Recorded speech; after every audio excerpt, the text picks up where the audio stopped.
ম্যাচের ৪০ মিনিটে প্রায় নিশ্চিত গোল করতে যাওয়া জুলিয়ানো সিমিওনেকে ফাউল করেন পাউ কুবার্সি। রেফারি প্রথমে হলুদ কার্ড দিলেও ভিআর চেকে লাল কার্ড দেখান স্প্যানিশ ডিফেন্ডারকে। ১০ জনের দলে পরিণত হয় বার্সা। সেই ফাউল থেকে পাওয়া ফ্রি কিক নেন হুলিয়ান আলভারেজ। জাদুকরী শটে বল জালে ঢেউ তোলেন আর্জেন্টাইন ফরওয়ার্ড। প্রথমার্ধে ১-০ গোলে এগিয়ে যায় আতলেতিকো মাদ্রিদ। ১০ জনের দল নিয়েই দ্বিতীয়ার্ধে ঝড় তোলে বার্সেলোনা, তবে গোল করতে পারেনি তারা। উল্টো হজম করে আরও একটি গোল। ৭০ মিনিটে ব্যবধান ২-০ করেন আলেকজান্ডার সরলত। রাফিনিয়ার ইনজুরি ভোগাচ্ছে বার্সেলোনাকে। লামিনে ইয়ামাল নিজের কারিশমা দেখালেও মিলছে না ফিনিশিং। তার ওপর রেড কার্ড, কাটা ঘায়ে নুনের ছিটা। বার্সেলোনার জন্য সেমিফাইনালে যাওয়ার পথটা হয়ে গেল কঠিন। দ্বিতীয় লেগ হবে মেট্রোপলিতনোয়।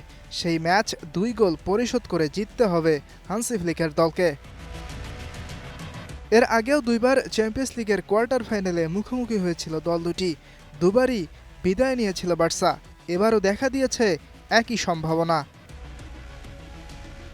নিজেদের মাঠে লিভারপুলকে বিধ্বস্ত করেছে পিএসজি। প্রথমার্ধে দেজিরে দুয়ের দুর্দান্ত ফিনিশিংয়ে লিড পায় প্যারিসিয়ানরা। দ্বিতীয়ার্ধে লিড দ্বিগুণ করেন কাভিসা খাভারস্কেলিয়া। খারাপ সময়ের মধ্য দিয়ে যাওয়া লিভারপুলকে সেমিফাইনাল খেলতে হলে জিততে হবে নিজেদের মাঠে। ইয়াসির আরাফাত সবুজ, স্টার নিউজ।